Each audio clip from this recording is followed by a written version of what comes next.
How's it going, folks? It's Brother D back with another video.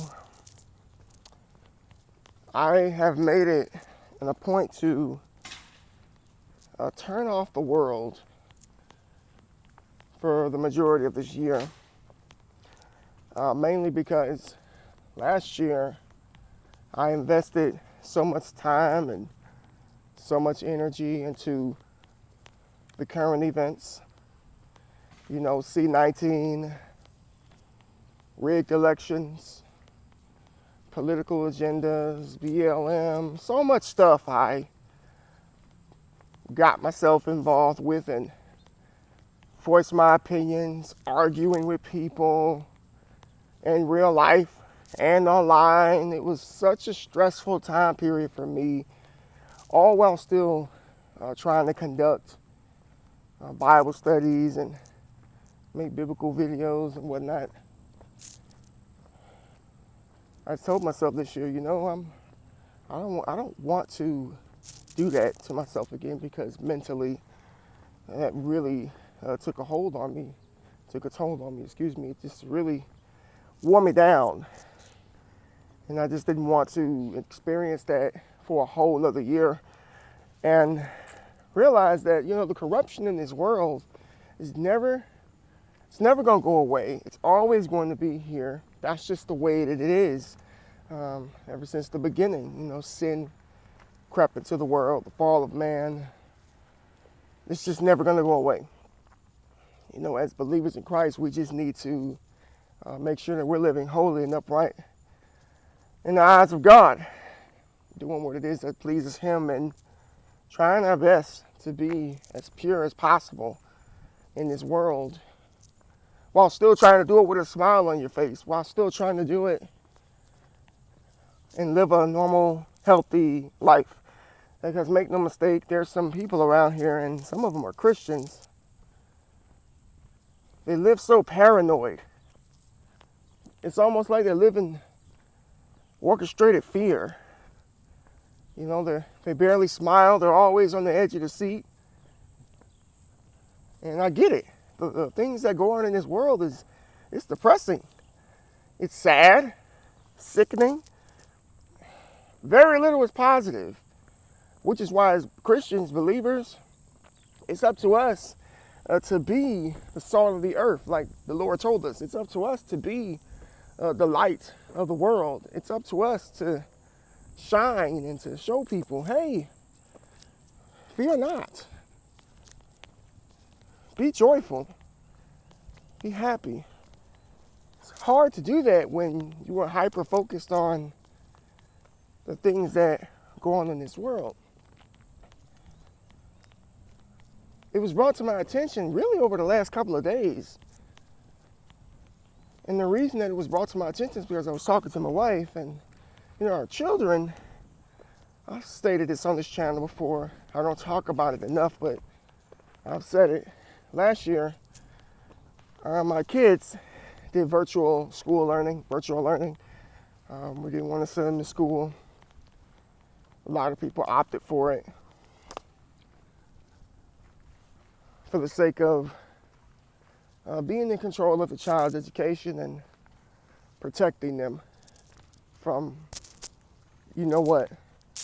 Well, after a year of researching, analyzing both what's going on in the world, what this really is, and analyzing the behavior of our children due to virtual learning, we made the conscious decision to send our kids back to school. Number one, we really didn't feel like virtual learning did anything for our kids. We have 3 kids. Our oldest son's a high schooler. He definitely needs to be around kids his age. He's at that really vulnerable time in a young man's life where he needs to be around other people of his age group, and not just us, not just his little brothers. And he just needs that. And we have a son that's 7 who is a little bit advanced for his age, and the virtual learning just was not challenging to him whatsoever. And he needs the attention of IRL classrooms, students, teachers. He just needs to be in an environment with other kids.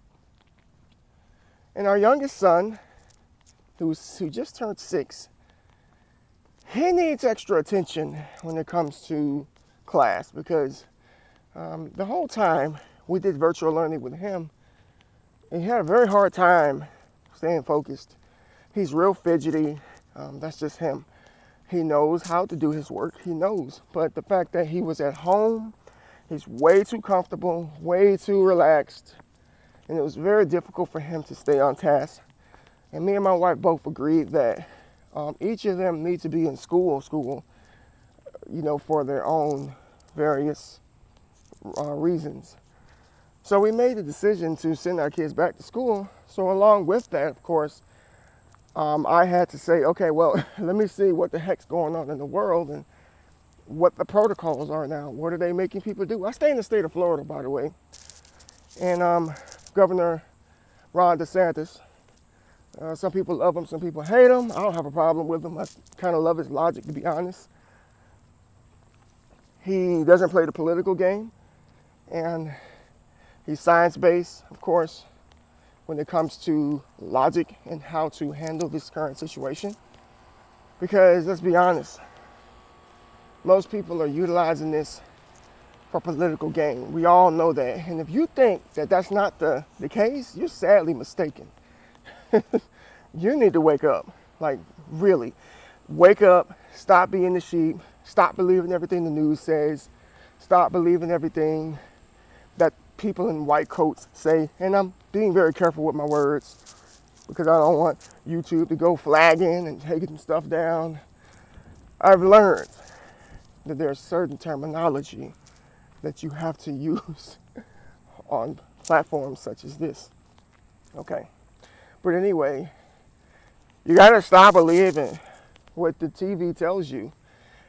For many decades, like we can go all the way back to the days of rabbit ears when it comes to television, it was designed to condition individuals. Why do you think they call it programming? Like you're back to your regularly scheduled program. My gosh, if that doesn't sound like just subliminal brainwashing 101, I don't know what does. Regularly scheduled programming. And yet here we are in 2021, and no one has ever questioned it. No one's ever said a word as to what does that mean. And I'm sorry if I'm breaking out of sweat. I am doing cardio, so we're walking around and just get my heart rate up. But anyway, no one's ever questioned it. No one's ever said a word.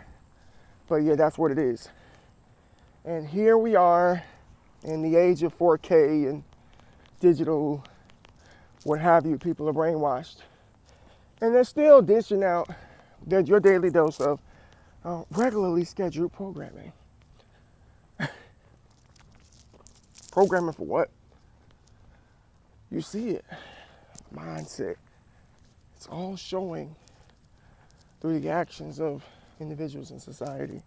And we see it every day. We hear it every day. We live it every day. But when you wake up and you realize that the world definitely is not the place in which we thought it was, and you try to warn people, like this atomic bomb just went off in your mind and you just discovered something that was just something that was buried deep in the depths of the Himalayas or whatnot. And then you show people, hey, look what I found out. Look what I discovered. The world is not what it seems to be. And you do that and people look at you like, hey man, you want to quiet down with that, bro. You can't be talking like that. People might think you're crazy. I'm the crazy one? You mean to tell me that people who do research and who don't fall in line with the rest of individuals are crazy? No, that logic is crazy. But The world is so screwed up and twisted.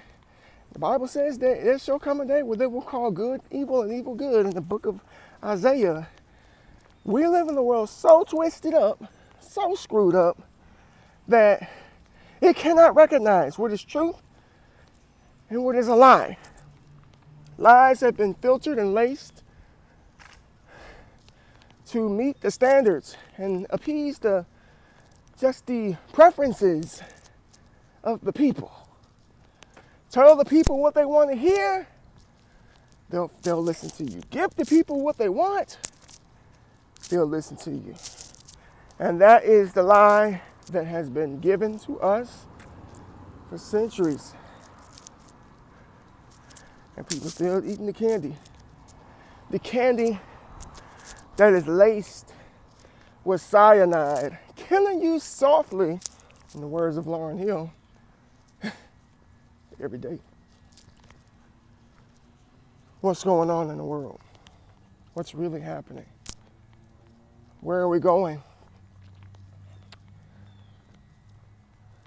Like I said, I looked at the news only because my kids are going back to school, only to learn that they're trying to, well, first of all, we have another strain out there.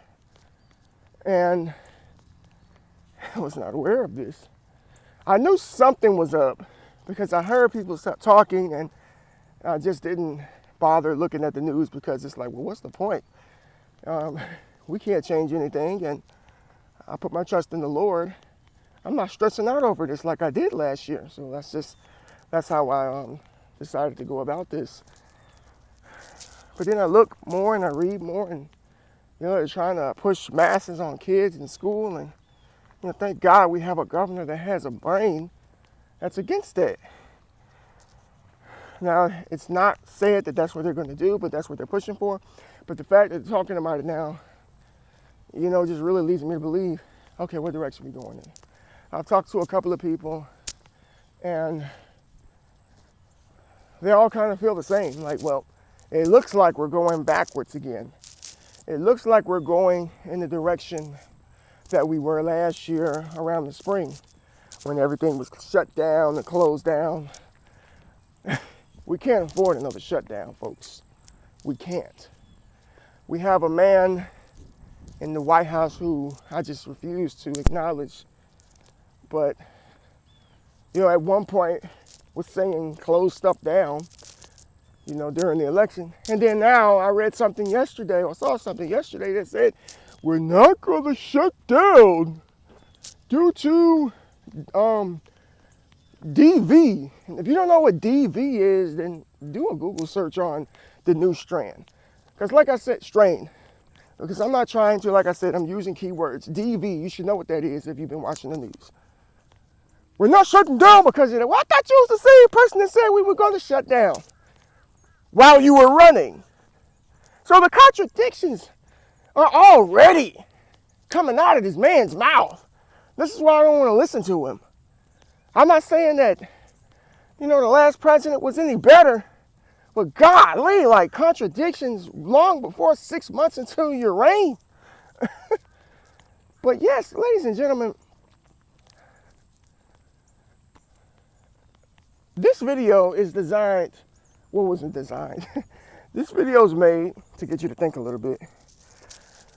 Me and my wife have been doing a lot of talking, and she's very unhappy with her job. Me, I'm fine with mine.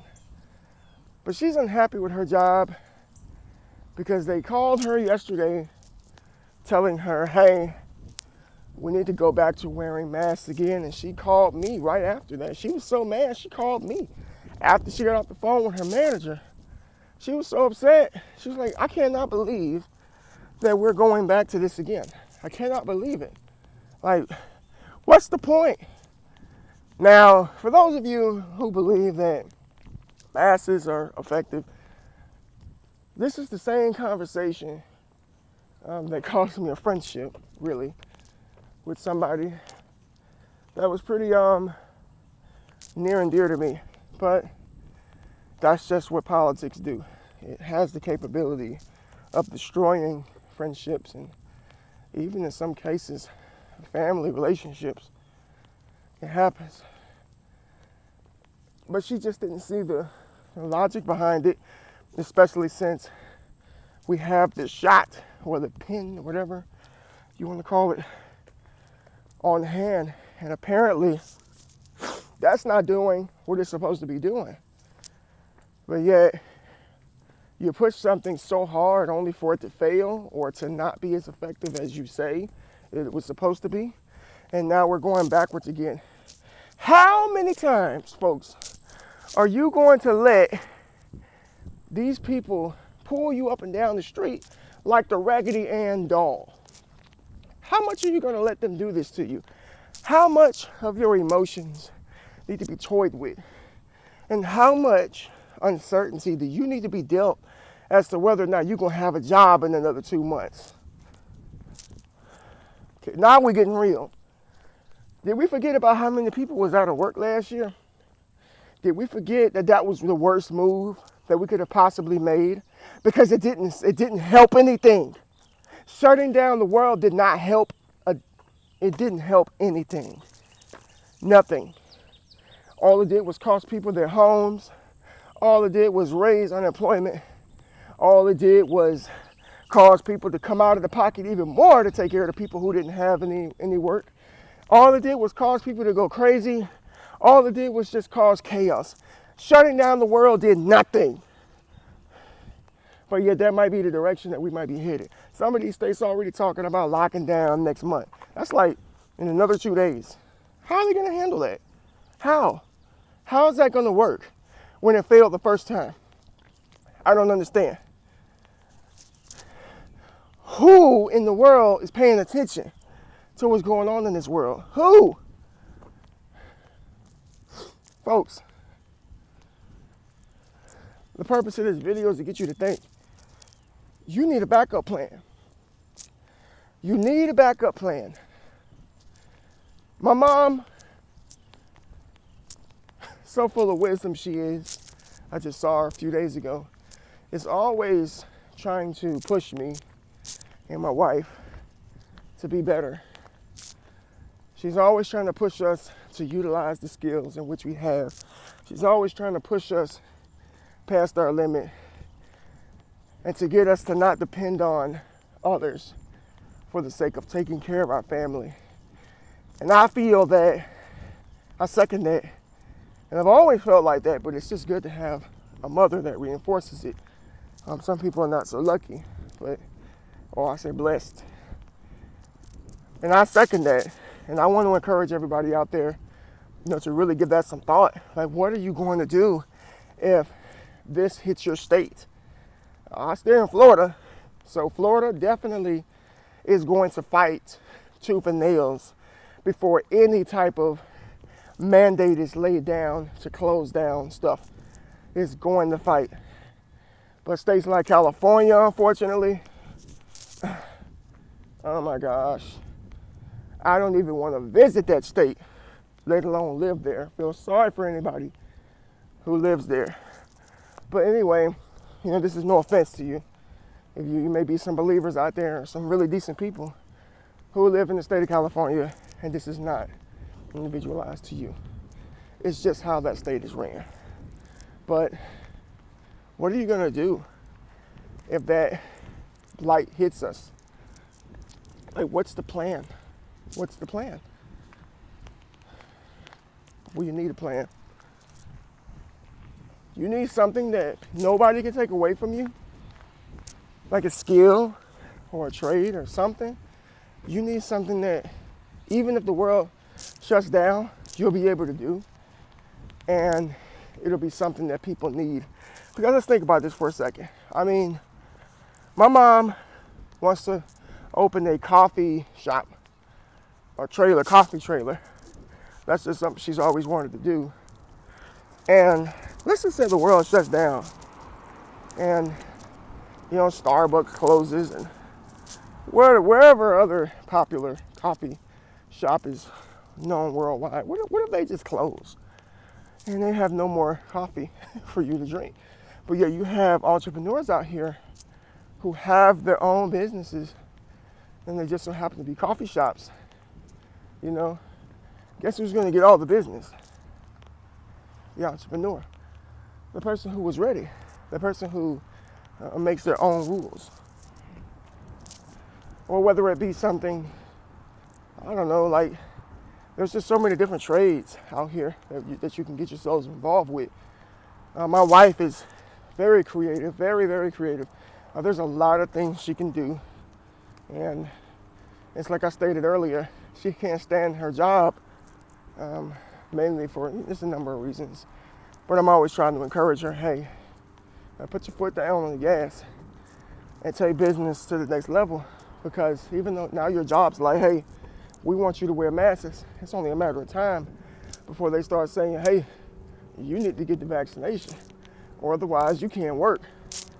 Hey, that's a reality, folks.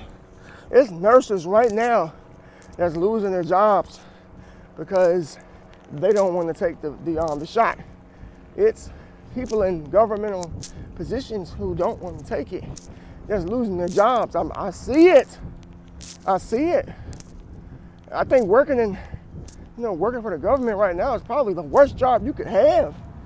I know it's secure and it may pay well, but that's a bad place to be right now in a time like this, because decisions are going to have to be made that are going to impact your income.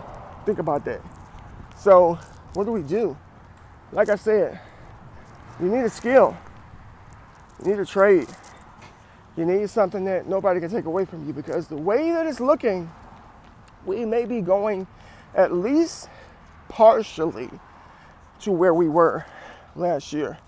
I can see the masses coming back. I can see that. I can see certain businesses closing, not all, but certain. I don't see a full-fledged shutdown of the country or the world. I don't see that. But I do see, I see some really steep restrictions. I see some really steep regulations on the rise. I see that coming. But even then, they'll be like, hey, we're not going to close the world down, but you need to get a shot if you're going to keep going. See, we can't afford to close our business down, but we can afford to let you go. Let's think about this for a second, folks. Let's just say an employer has 20 people on staff, 20, and they make a requirement that you need to be vaccinated to continue to work here. And then 2 people say, no, we're not going to do it. Well, guess what? Private companies have the right to change their policies. So they can say, hey, if you show us that you've been vaccinated, we're going to start you off at $20 an hour. They're going to utilize money to manipulate the personal preferences of what a person does with their body. They're already trying to bribe people $100 just to get it. Do you think that some employers won't do that too? And then have the backing of the government as well, the funding, I'll say, to make it happen? They're going to use money, folks, to make this happen. So if those 2 people who say they don't want to be vaccinated leave, guess what? 2 other people who have been vaccinated are going to show that they've been vaccinated, and then they're going to get that $20 start. That's what's going to happen, folks. They're not shutting the world down. They're just going to tighten the noose around the necks of those of us who are resisting what's happening. That's what it is. I see it now. That's why I said, look, get something that nobody can't take from you. Get something that people need, and get something that only you can make the rules to, only you can make happen, and answer to yourself. Is we're coming to a time period, if we can go ahead and get biblical, we're in the last days. There's never been a time like this, folks. This is not the time to be sleeping. This is not the time to be getting up and getting something. This is not the time to not be doing that. This is the time to get on your hustle, get on your grind, get on your knees and pray. This is the time, folks. to stop depending on other people. Have we not learned that last year? Huh? Have you not learned that you can have everything taken from you in an instant? Have you not learned that the rug can be swept from under your feet in an instant? Have you not learned that you can lose your job like Thanos at the snap of a finger? Hey, what are you doing with yourself? What you doing with yourself? What you doing with your life? What are you doing? Come on. It's time to wake up. It's time to get up and make things happen. It's not easy. I know I'm talking like it's easy. It's not easy, folks. Because I know there's some people out here who have been working for people their whole life and they've never been in this position. I'm seeing people in their 50s who are having to start over new careers. People in their 60s who are having to get out and find a job. People in their 70s who can't relax because they're on a fixed income or something of the sort. We're living in that day and age right now. And I understand that some of you may not know where to go and how to do things. Well, this is when you need to pray. You need to pray and ask the Lord, hey, you see what's going on. You know my needs, and you know the talents in which you have installed in me, your child. Please help me figure out what I need to do to take care of me and my family. Now, I know for me, the Lord definitely has put things in my heart, and He's given me talents to make a way for my family. And I really plan on pushing that as hard as I can to make sure my family's taken care of. And if I can help anybody else, I'll do that. The times that we're living in, it's not much time left till the Lord returns. Make sure that you're right, your household. Make sure that you're doing what you can for others, that you're living humble, righteous lives, and just trying to do what's best to please the Lord. It's unfortunate that we live in this world that it's falling, and it's hard to smile. But the Bible says, look up for your redemption draweth nigh. The Lord has our back. I always remember that. I love you guys. I'm gonna finish up my walk. Thank you so much for watching. If you're new, consider subscribing to the channel, please. Let's keep these videos going. And yes, I have changed the name of the channel to just Brother D. And I'll expect videos like this, and if I can throw some Bible studies in there, I will. It's just a matter of timing, of course. I do so much that, if I'm going to do something like that, I want to be able to give the proper amount of time and respect. And I don't want to just throw something together for the sake of throwing something together. But most videos will be like this. Maybe me walking. That's why I named it Brother D. Just give you my perspective from a biblical standpoint. That's about the best way I can sum up this channel. My perspective from a biblical standpoint. God bless you. Peace.